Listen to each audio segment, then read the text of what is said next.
This is Democracy Now!, democracynow.org, The War and Peace Report. I'm Amy Goodman. As we continue our roundtable on these major decisions that came out Friday night.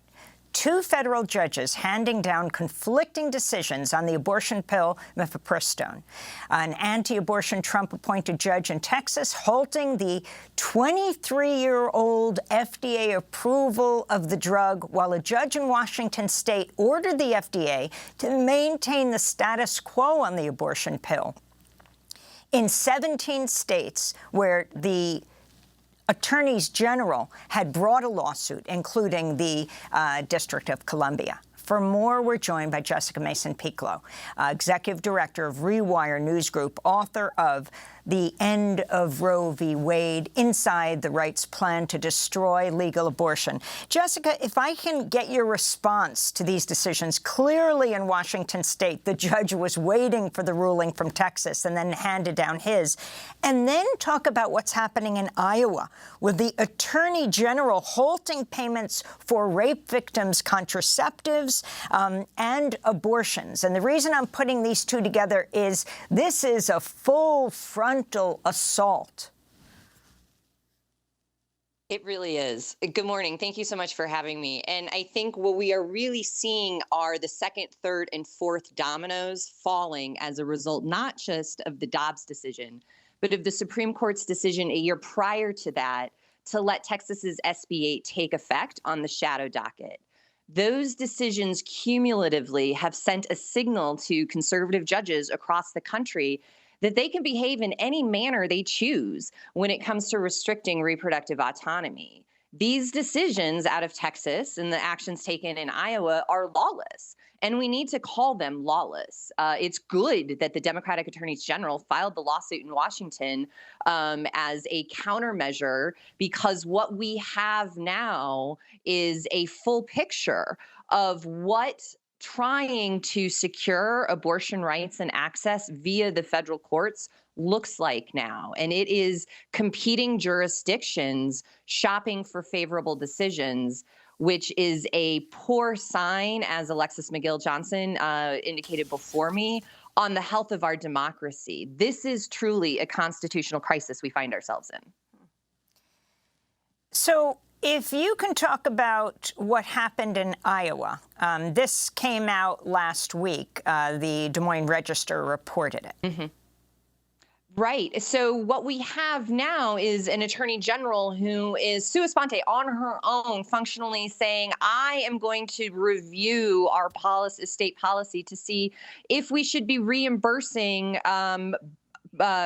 costs related to rape exams, for example, and other reproductive health services, to see whether or not they're justified anymore.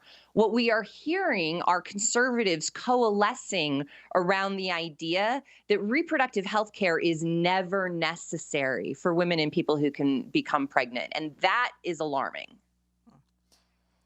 Let me ask you about Clarence Thomas and all the revelations about his undisclosed vacations with his wife, the well-known anti-abortion activist Ginny Thomas, that have been supported by Harlan Crow. So he's defended these frequent lavish trips by the billionaire Republican megadonor Harlan Crow, saying he was advised not to disclose this.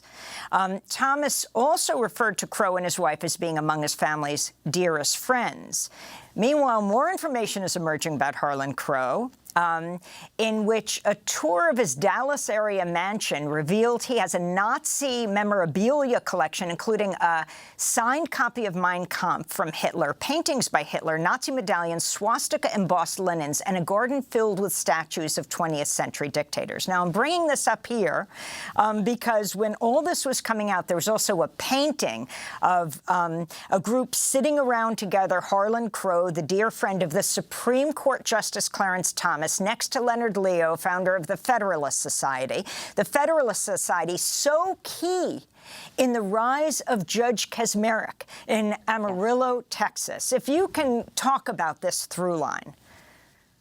Sure, absolutely. And thank you for the opportunity, because what we really have in this Clarence Thomas story and the ancillaries that have spun off is a snapshot in how policy by conservatives is being made these days. And it's not in state houses, truly. It is in these almost secret societies. To have Leonard Leo, one man who has spent over 20 years really influencing the conservative legal movement to the point where they have successfully captured the federal judiciary and can functionally turn it into a policy-making body, is truly astonishing. And I think it's important to highlight that Clarence Thomas story with the story out of the Supreme Court election out of Wisconsin, where conservatives are already suggesting that they are going to try and impeach Wisconsin Supreme Court Judge Janet Protasiewicz. I just messed up her last name. I apologize for that.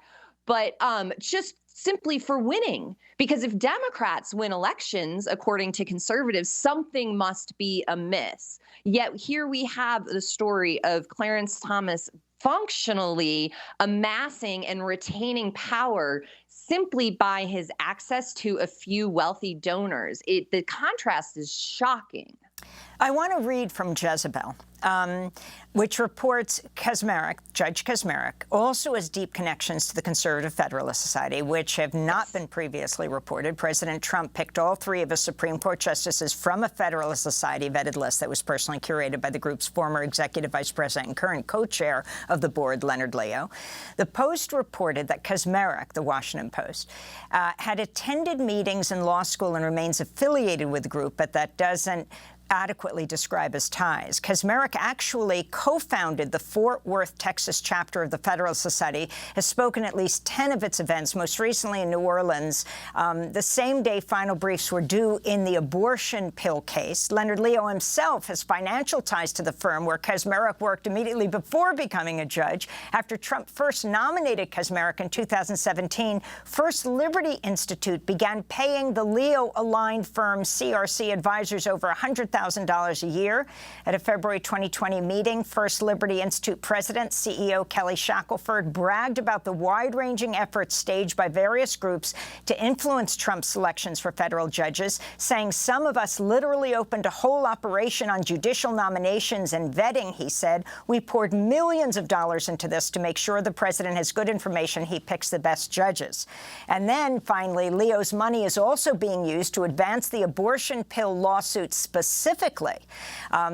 22 Republican attorneys general filing a brief in support of taking the main abortion pill off the market. And wouldn't you know it, the Concord Fund was the top contributor to the Republican Attorneys General Association in 2022 with a $1 million donation. This is long in the planning. And the question is, Jessica, what do you think needs to be done at this point? There are now Congress members who are saying Congress has to pass a law protecting abortion. What about the congressional level and President Biden? Oh, so much. I mean, at a minimum, we should have some congressional hearings on how the Federalist Society and Leonard Leo gets its money and moves it around. When we have an operation that is pouring more money into lifetime appointments than they are in some federal elections, what is going on there? The people deserve some answers. And so I think daylight into the conservative legal movement is first and foremost what is required. It's important to know that the Republican Attorney General's Association was also intricately involved with the J6 uprising. So these folks are all connected, and it is incumbent on us to really shine a light on those connections. This is not just about trying to restrict access to abortion pills. This is an authoritarian movement that is afoot in this country, and Congress needs to act. Jessica Mason Pieklo, we want to thank you so much for being with us, executive editor of Rewire News Group, co-author of The End of Roe v. Wade, Inside the Right's Plan to Destroy Legal Abortion.